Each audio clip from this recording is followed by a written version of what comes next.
Boa noite a todos. Boa noite. O tesouro enferrujado. O vosso ouro e a vossa prata se enferrujam. Os sentimentos do homem, as suas próprias ideias apaixonadas, se dirigidos para o bem, produziram sempre, em consequência, os mais substanciosos frutos para a obra de Deus. Em quase toda parte, porém, desenvolve-se ao contrário, impedindo a concretização dos propósitos divinos, com respeito à redenção das criaturas. De modo geral, vemos o amor interpretado tão somente à conta da emoção transitória dos sentimentos materiais. A beneficência produzindo perturbação entre dezenas de pessoas para atender a 3 ou 4 doentes, a fé organizando guerras sectárias, o zelo sagrado da existência criando egoísmo fulminante. Aqui o perdão fala de dificuldades para expressar-se. Ali, a humildade pede a admiração dos outros. Todos os sentimentos que nos foram conferidos por Deus são sagrados. Constitui o ouro e a prata de nossa herança, mas, como assevera o apóstolo, deixamos que as dádivas se enferrujassem no transcurso do tempo. Faça necessário trabalhemos afanosamente por eliminar a ferrugem que nos atacou os tesouros do Espírito. Para isso é indispensável compreendamos no Evangelho a história da renúncia perfeita e do perdão sem obstáculos, a fim de que estejamos caminhando verdadeiramente ao encontro de Cristo. Pelo Espírito de Emmanuel, Francisco Cândido Xavier.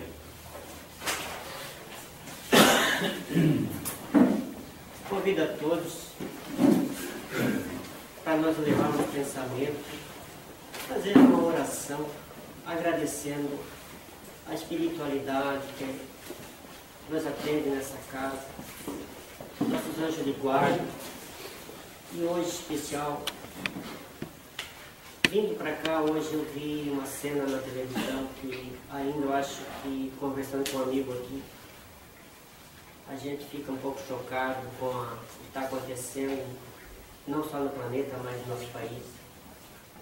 Que nós façamos hoje uma oração, que Jesus, nosso Mestre, que Deus, nosso Pai, possa, através de sua bondade, seu amor, sua intuição, levar ao coração das pessoas que têm altos cargos, que dirigem essa pátria, esse nosso país tão lindo, que olhem pelos mais humildes, pessoas que sofrem por causa de pessoas que pensam só no material, levando famílias ao desespero, à fome, à doença física e a desconsolo, mães chorando, filhos saindo de casa, deixando a terra onde são criados.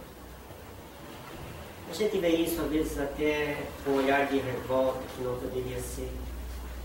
Mas que essas pessoas que dirigem, que estão com o poder na mão, eles sejam tocados. Que Jesus, o governador desse planeta, sabemos que Ele não despreza ninguém, que Ele está atento a tudo, mas que tenha hoje um pouco mais assim de olhar para essa gente, que eles possam pensar um pouco mais nas pessoas humildes, que deixam o seu lar isolado, talvez até sem nenhum tipo de... mas não tem mais vontade, às vezes até de trabalhar. Que Jesus, nosso Mestre, nos ampare, nos ajude. Que a nossa doutrina, que essa doutrina maravilhosa, possa, todos em pensamento positivo, se nós pudermos ajudar dessa forma, vibrar pela nossa gente, pelo nosso povo que sofre, em todo o planeta, esse nosso planeta que é a nossa casa de aprendizado, nosso lar, por então. Que assim seja, que Deus nos ajude.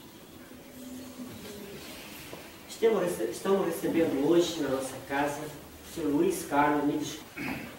Boa noite a todos. Boa noite. Depois dessa descontração, vamos ver o que nós vamos falar nesta noite.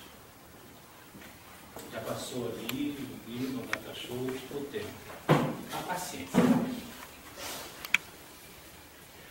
Todo mundo já ouviu, ou pelo menos uma vez por ano, fala: perdi a paciência.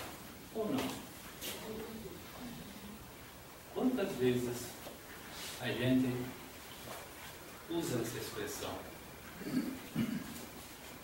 Até descobrir onde não se perde. É verdade. A gente não tem paciência. A gente não perde o que tem. Mas a gente sabe o que significa a palavra paciência? Alguém já sentou e procurou um dicionário? O que significa a palavra paciência? Da onde que ela se origina? Eu também nunca fiz isso. Já procurei outras palavras, mas a paciência nunca. Quando fui fazer esse trabalho, vamos ver o que o dicionário diz. No dicionário Michaelis Online, paciência vem do latim, é um substantivo feminino. Entre algumas definições: qualidade de paciente. Alguém é paciente. Outra: virtude de quem suporta males e incômodos sem queixume nem revolta. Mais uma outra definição: qualidade de quem espera com calma o que tarda. Perseverança em continuar um trabalho, apesar de suas dificuldades e demora. E aí tem uma que muita gente já conhece: paciência de Jó. Grande paciência, como desse patriarca bíblico. Para saber a origem da palavra paciência de Jó, vamos lá no livro de Jó e procurar. Isso fica como dica para a curiosidade de quem quer fazer. Mas isso são definições linguísticas de uma língua, que coloca a sua origem da palavra, coloca como devemos conceituar. E nós, no meio espírita, como é que a vemos? Aí a gente lança a mão do Dicionário de Filosofia Espírita do Palhano Júnior. Não um dicionário grande, que nem o Aurélio, que é dessa grossura, mas tem alguns verbetes que nos possa auxiliar em relação a isso. E ele coloca: paciência, virtude que consiste em saber esperar e suportar com tranquilidade, perseverança, resignação, sem queixas ou reclamações, o desfecho de uma situação, os resultados de uma ação, um incômodo, um infortúnio, dores e sofrimento. A paciência é uma virtude das pessoas sábias, compreensivas e conscientes, pois sabem tratar de qualquer assunto ou questões sem tomar atitudes intempestivas. Quem é motorista? Como é que reage no trânsito com as suas dificuldades? Vai com Deus, abençoado.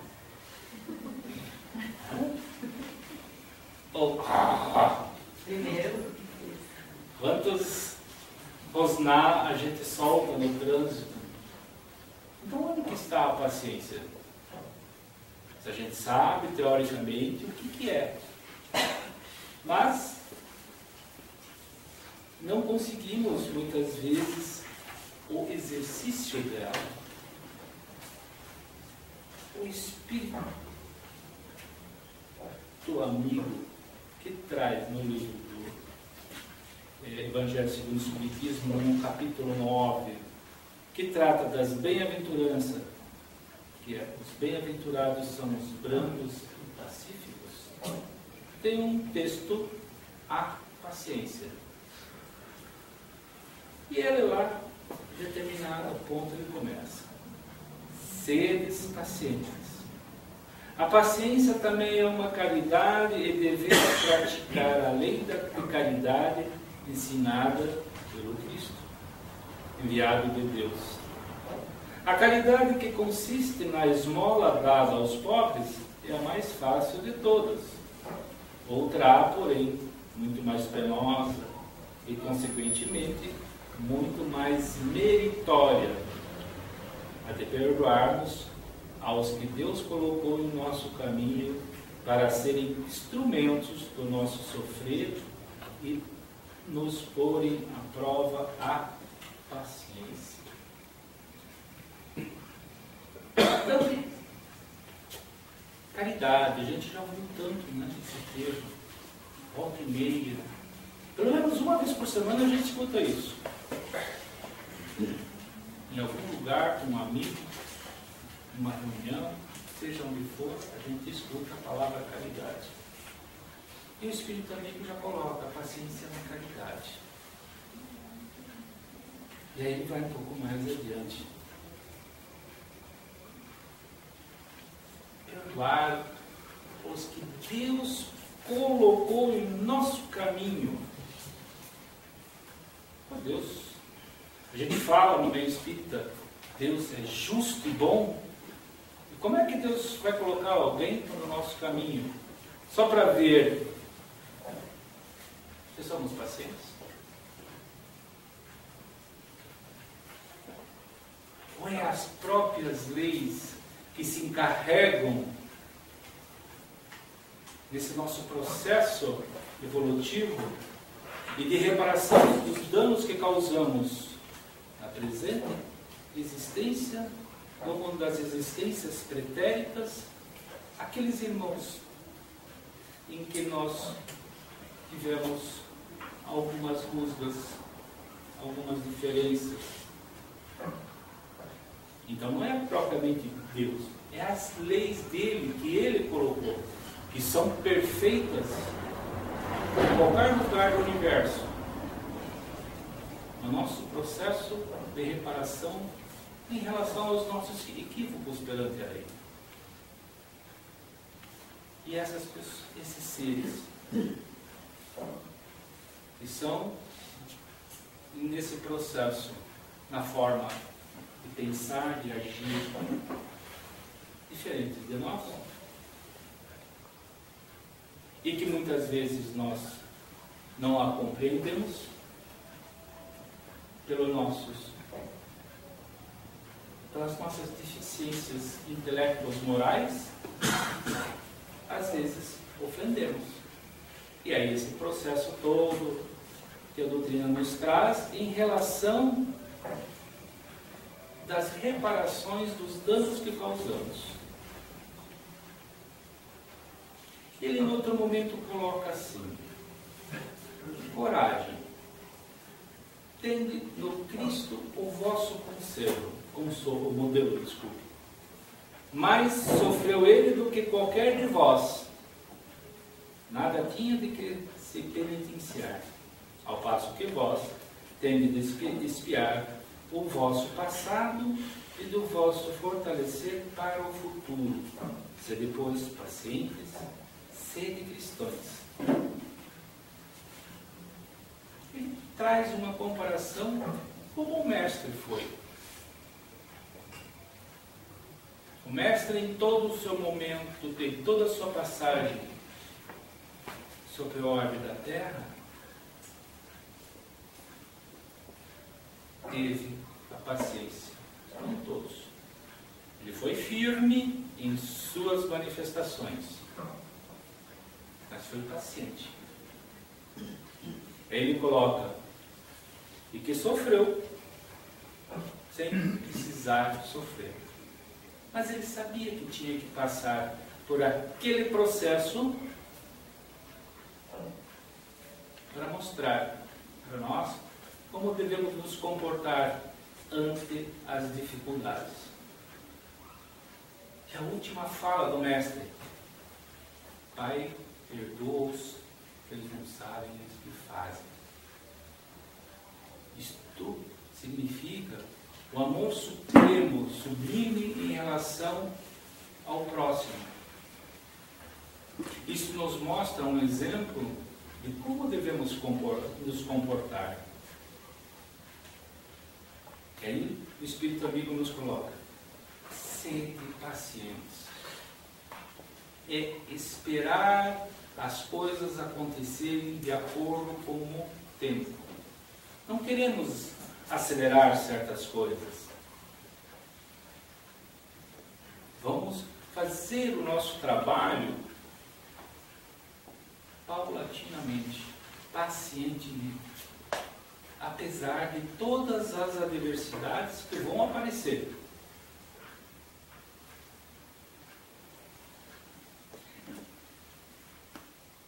No Livro dos Espíritos tem várias passagens, várias referências de todos os assuntos.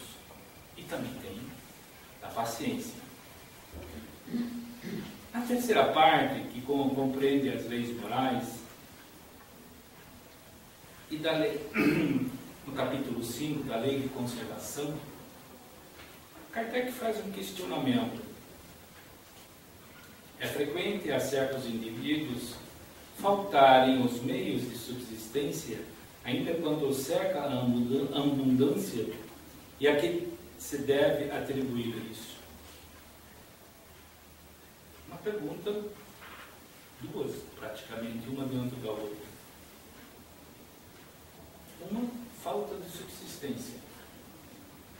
Mas a outra que ele coloca uma afirmativa junto a essa pergunta. Ainda quando cerca com abundância. Eu passo fome, mesmo trabalhando em produzir alimento. É mais ou menos assim que ele colocou essa questão. E os Espíritos respondem bem categórico ao egoísmo do homem, que nem sempre sabe o que ele cumpre. Então, o nosso processo que ainda carregamos e que ainda não conseguimos se desvencilhar dele ou superar, que ainda precisamos trabalhar muito, que é o nosso egoísmo, ele vai nos atrapalhar em certo na nossa caminhada.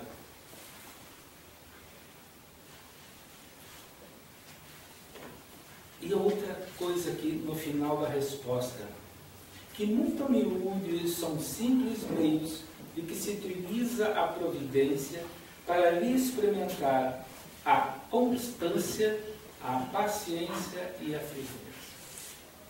Então, certos momentos em que nós temos na vida e que as coisas estão próximo de nós, mas as dificuldades em relação a isso ainda está presente a nós, é um cumprimento da lei. Para ver como é que está a nossa paciência, como é que está os nossos propósitos em relação a essa existência. E se eu sou constante na minha tarefa. A providência, a lei nos coloca isso. Na mesma parte, na lei de destruição,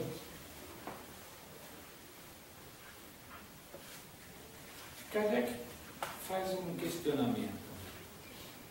Não serão os flagelos igualmente provas morais para o homem, por pôr-no abraço com as mais aflitivas necessidades? Flagelos, calamidades públicas. Sempre temos próximo de nós, em determinados períodos do ano, às vezes ano sim, às vezes ano não, né? As famosas enchentes em várias cidades do nosso estado. E aí? E o que acontece com esses seres que estão envolvidos nesse meio, no flagelo direto e no flagelo indireto?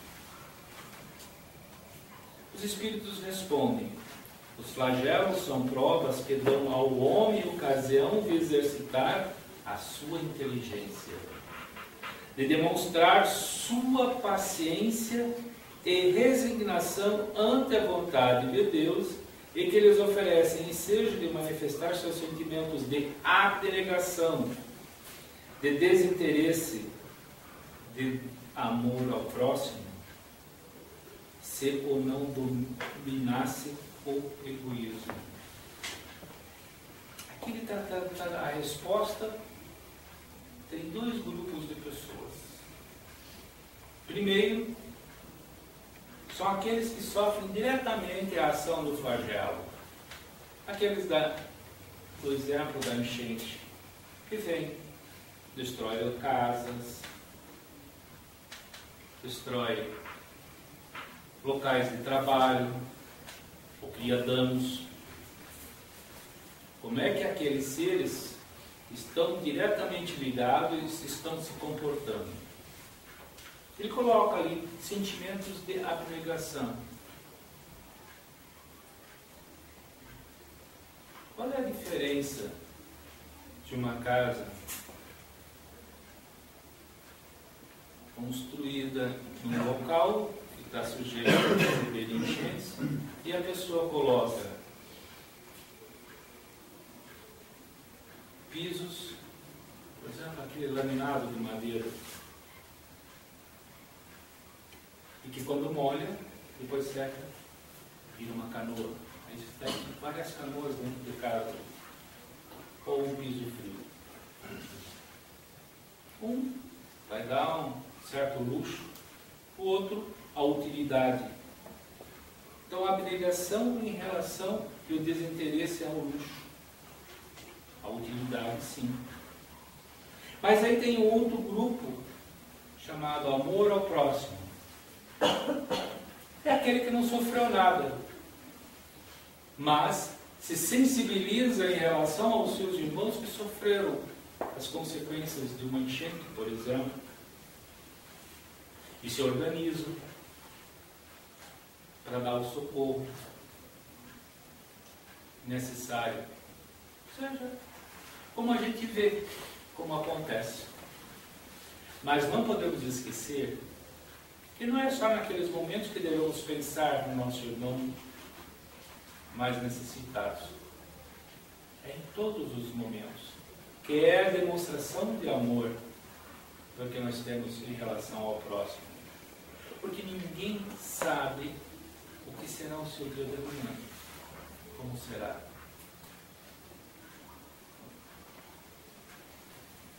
Na minha região lá eu moro, não vai dar enchente porque eu moro no alto do morro, ou no meio do morro. Mas como eu desmatei bastante em torno do meu terreno, e excesso de chuva, faz o quê? Deslizar a terra. Aí a minha casa desce e vai parar lá embaixo, junto da rua principal. Não me preocupei em determinadas coisas, porque eu achei que onde que eu estava não ia ter sofrimento da enchente. É um processo de egoísmo que muitas vezes a gente faz. Na quarta parte do Livro dos Espíritos,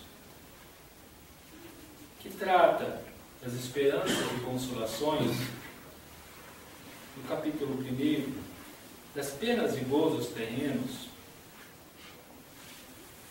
tem algo, uma questão que também chama a atenção da gente. De onde nasce o desgosto da vida e que sem motivo plausíveis se apodera de certos indivíduos? Não. O desânimo, o desinteresse,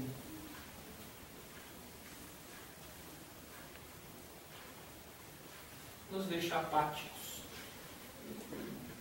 Não queremos sair os depressivos.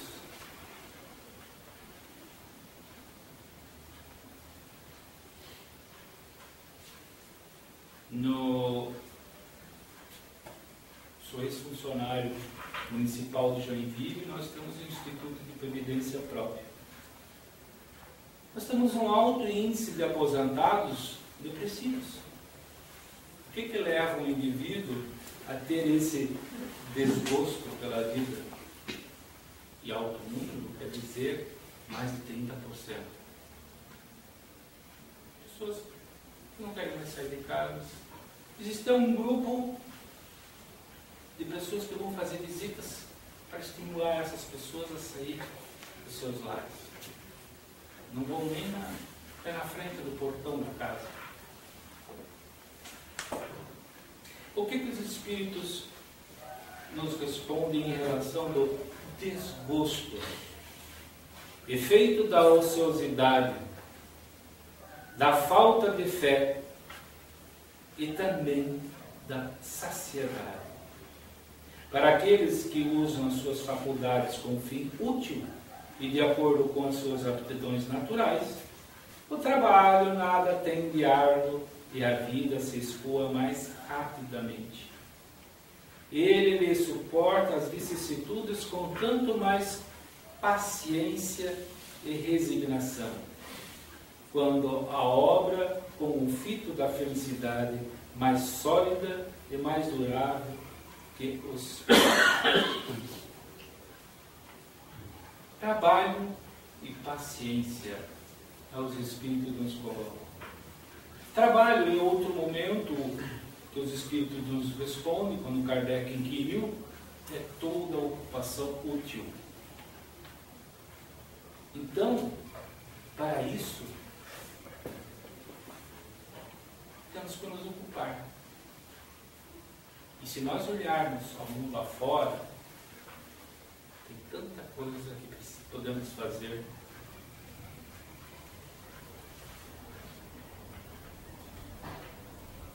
Que passa rápido, como eles colocam aqui. Outro dia eu vi um pessoal colocando atividade voluntária. Aí mostraram um exemplo de um Roberto em Porto Alegre, em que abriram lá mais de 100 pessoas toda noite. E são 25 grupos de voluntários. Uma noite por mês, cada grupo se reveza. E eles, os próprios voluntários, colocaram. Não é muito trabalho. Passo umas horas aqui, preparando a refeição, dando a refeição, etc. Quantos minutos por ano nós damos do nosso tempo em relação a alguma coisa, seja voluntária, principalmente ao próximo? São atividades que faz crescer a paciência, como os próprios os espíritos nos colocam. A nossa utilidade em tudo isso é que faz que a paciência comece a crescer dentro de nós. E tudo que a gente faz na vida, que nós almejamos paz, virtude, etc., crescimento, não vem nada de fora. Sempre é de dentro para fora. É sempre de nós. Nada se adquire em relação a essas virtudes. Tudo é construído, é conquistado por nós. Emmanuel, no livro Consolador, traz alguma coisa em relação à paciência. E na realidade, da forma como foi perguntado a ele, na parte de virtudes, ele dá uma receita. Como podemos ter essa paciência? A pergunta é: o que é a paciência? E como adquiri-la?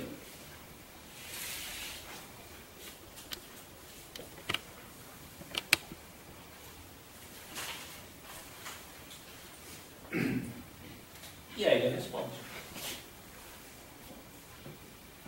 a verdadeira paciência é sempre uma exteriorização da alma que realizou com muito amor em si mesma para dá-lo a outrem, na exemplificação. Então começa lá atrás, quando Jesus falou: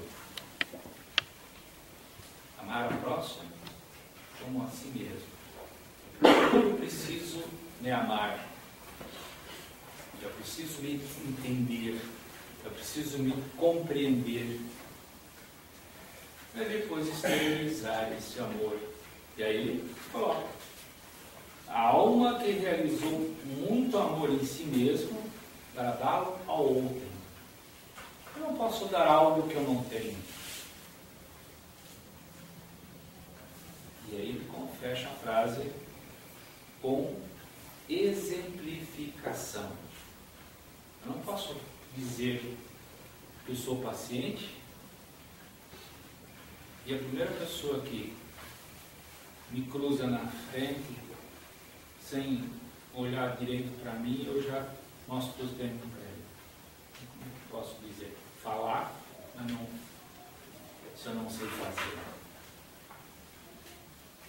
Esse amor é a expressão fraternal que considera todas as criaturas como irmãs, em qualquer circunstância, sem desdenhar a energia para esclarecer a incompreensão, quando isso se torna indispensável.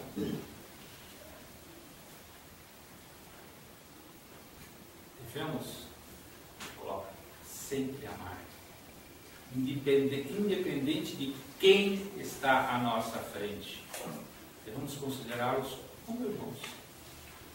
E mesmo assim, os irmãos consanguíneos brigam.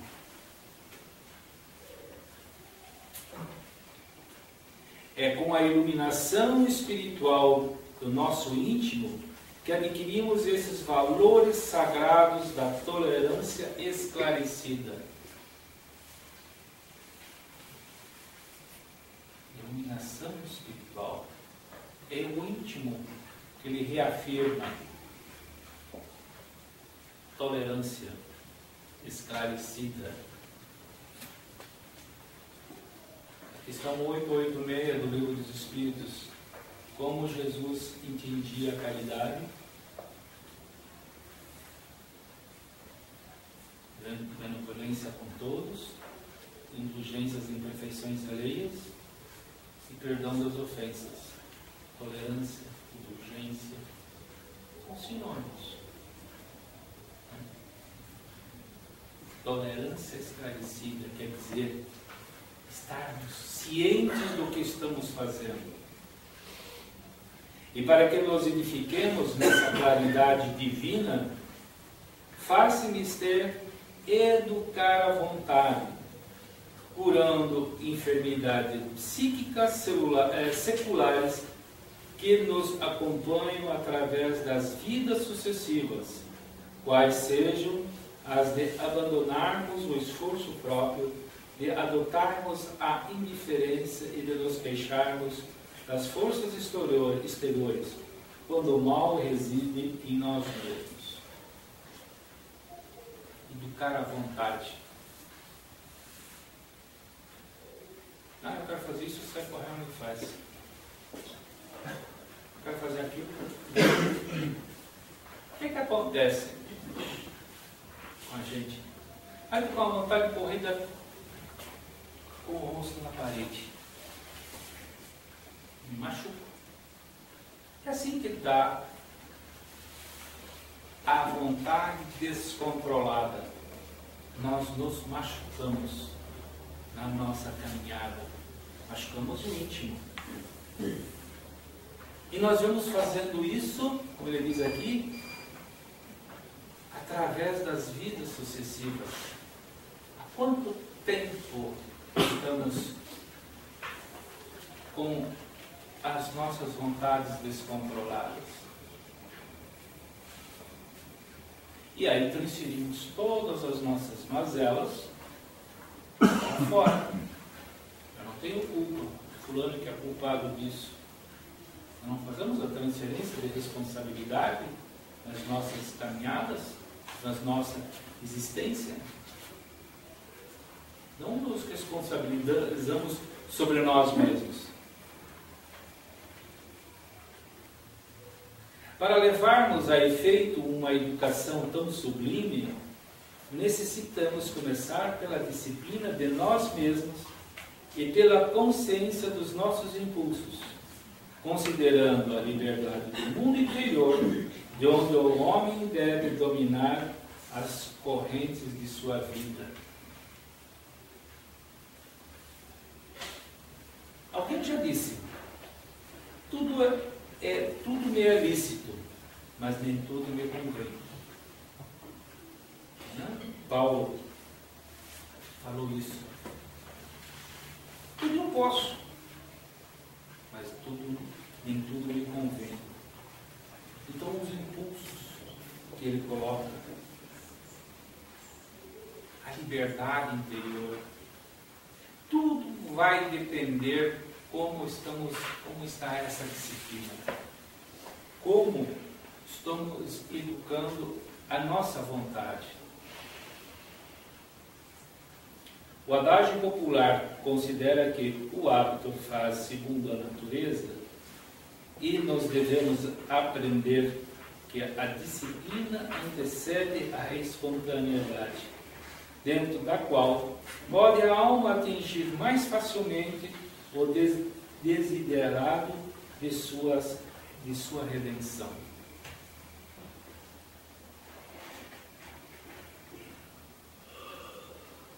Então, fechando aqui a última frase dele, a disciplina antecede a espontaneidade. Por que ele colocou isso? Somos espontâneos, somos impulsivos, temos vontade. E nem sempre ser espontâneo, ser impulsivo, vai fazer bem para nós. Precisamos educar, precisamos ter essa disciplina.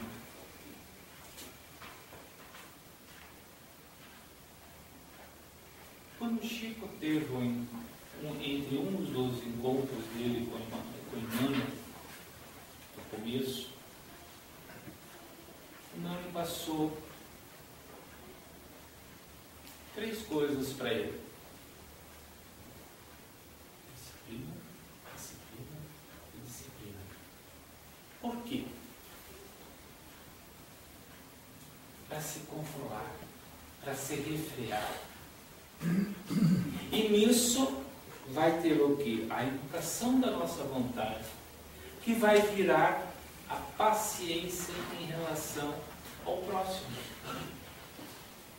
Se não fizermos este trabalho de nos educarmos intimamente, deixar os impulsos milenares ainda agir sobre nós, não vamos ter paciência.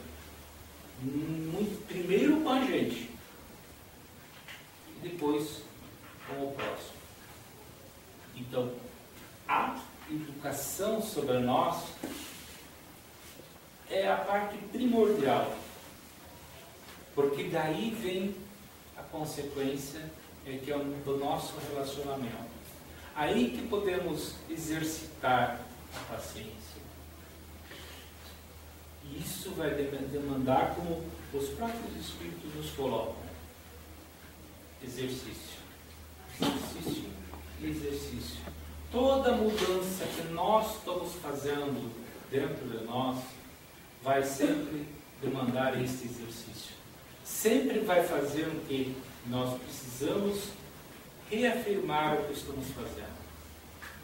Até que chegue ao ponto de que aquilo sai espontaneamente. Não sai mais planejado, olha, eu preciso agir assim para ser assim. Aquilo vai se fazer parte da gente.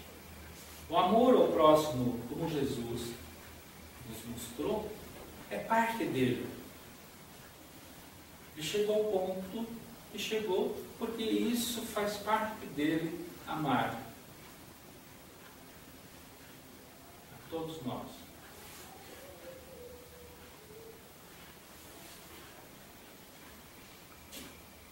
Que possamos, a cada instante, exercitar a nossa paciência,